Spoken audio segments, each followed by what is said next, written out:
Sudah 2 dekade NATO sangat percaya diri dengan payung besi mereka. Mereka mengklaim sistem seperti Patriot bisa menangkal apa saja. Tapi, semua klaim itu mulai terasa seperti omong kosong saat teknologi rudal Rusia, Oreshnik, muncul ke permukaan. Rudal hipersonik ini adalah mimpi buruk bagi pertahanan udara karena ia terlalu cepat dan sulit diprediksi arahnya. Barat mungkin bisa bicara manis di depan media soal kemampuan intersepsi mereka.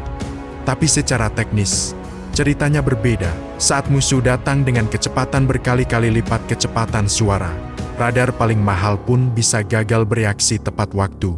Video ini bukan untuk menakut-nakuti soal kiamat nuklir, tapi kita mau melihat secara jernih bagaimana keberadaan Oreshnik saja sudah cukup untuk membongkar kelemahan pertahanan Barat yang selama ini dianggap sempurna. Mari kita bicara jujur soal jurang antara klaim Barat dan kenyataan di lapangan. Selama ini NATO sangat mengandalkan 2 nama besar, Patriot dan Aegis Ashore.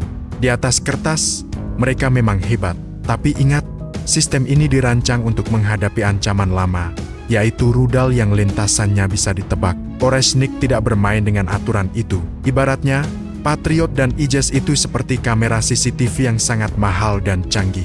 Tapi, secanggih apapun kamera, ia tetap punya batas kalau objek yang lewat terlalu cepat dan tiba-tiba berubah arah di detik terakhir. Para analis pertahanan Barat sebenarnya mengakui hal ini secara diam-diam. Mungkin jumlah Oreshnik belum banyak, seperti yang sering dikatakan intelijen Ukraina. Namun dalam perang modern, jumlah sedikit yang mustahil dicegat jauh lebih menakutkan daripada ribuan senjata biasa. Kenapa? Karena setiap unitnya memaksa musuh untuk berpikir 2 kali sebelum mengambil risiko politik maupun militer. Disinilah letak perbedaannya. Barat bicara soal politik dan sanksi, sementara Rusia bicara soal fakta di lapangan.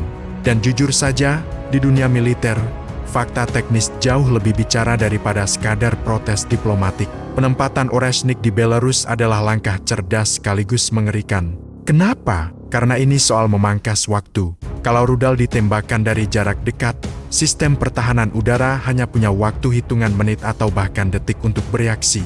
Ibaratnya, kamu punya alarm rumah yang canggih, tapi pencurinya sudah ada di teras rumah. Alarm itu jadi hampir tidak berguna karena kamu tidak punya waktu lagi untuk bertindak. Inilah yang dialami NATO sekarang. Tanpa ada satupun tembakan yang dilepaskan, Rusia sudah berhasil menciptakan tekanan geopolitik yang sangat rapi. Apalagi deployment ini diprediksi selesai sebelum akhir 2025. Artinya, ini bukan rencana masa depan, tapi ancaman nyata yang sedang berjalan. Sebenarnya, senjata yang paling ampuh di masa kini bukan yang paling sering ditembakkan, tapi senjata yang bikin musuh mikir 1000 kali untuk menyerang. Namanya adalah gertakan strategis. Selama Oreshnik masih terparkir di markasnya, NATO tidak bisa tidur nyenyak karena semua strategi mereka jadi berantakan. Ibaratnya seperti memasang CCTV di depan rumah. Kamu gak perlu memukuli setiap orang yang lewat. Cukup dengan orang tahu CCTV itu merekam dan canggih, mereka bakal mikir 2 kali kalau mau macam-macam. Oreshnik memberikan efek yang sama, yaitu ketidakpastian.